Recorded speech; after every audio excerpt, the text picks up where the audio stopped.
Hey guys, I'm Austin Schneider with Real Sotheby's International Realty. I'm Chris Lord with Caliber Home Loans. And if you're thinking about buying a house in 2018, we're going to go through 6 things not to do.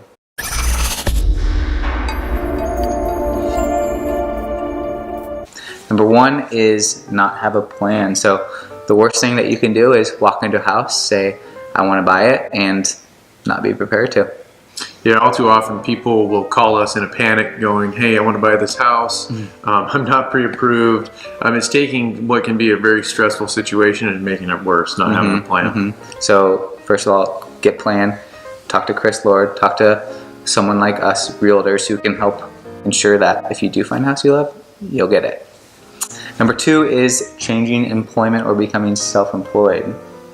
Yeah, so changing jobs, even if you're getting a pay raise, it could definitely affect being able to purchase. Oftentimes we're looking for 2 years of employment history.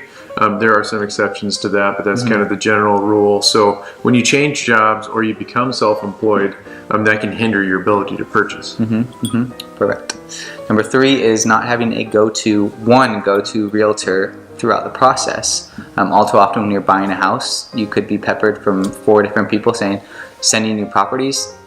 I highly advise against that, because you're going to want to have one point of contact, one person that's going to truly help you find and be in your best interest and guide you throughout the whole buying process, and also help you find what it is you truly like. I mean, it's going to take time to understand your needs. It's going to take time to understand the location that you truly want, the type of house you truly want. So the more that you spend time with one realtor, the more they'll understand your needs and be able to fight for it and find the inventory.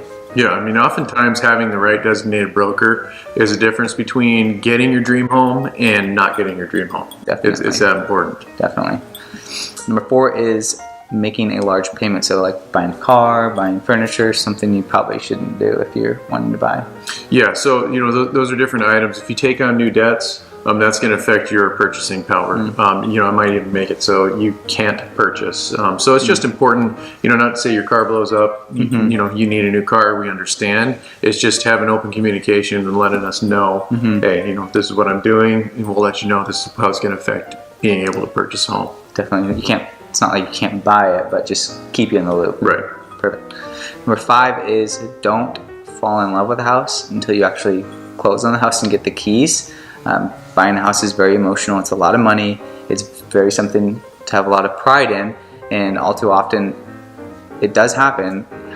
Buying a house can fall through, and that house that you're in escrow with, you're about to close on, something could happen. So yeah, and that kind of comes back to having a plan before you really fall in love with that house. That happens. You see it all the time where people fall in love with the house, they want to buy it, they didn't have a plan in place, and so ultimately they don't get that property. Sure.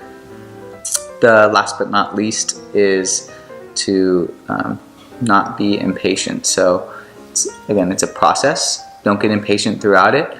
Especially in this market where it's highly competitive and there's a lot more buyers than there are sellers.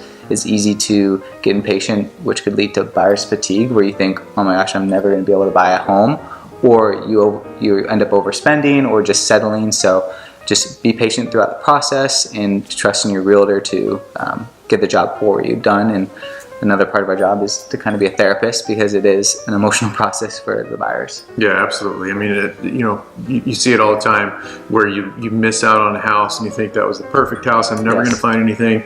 It always works out where you find the next home, which is even better. Yes. So it's just, the key is definitely being patient. Yep, perfect. All right, guys. Happy house hunting in 2018. Bye.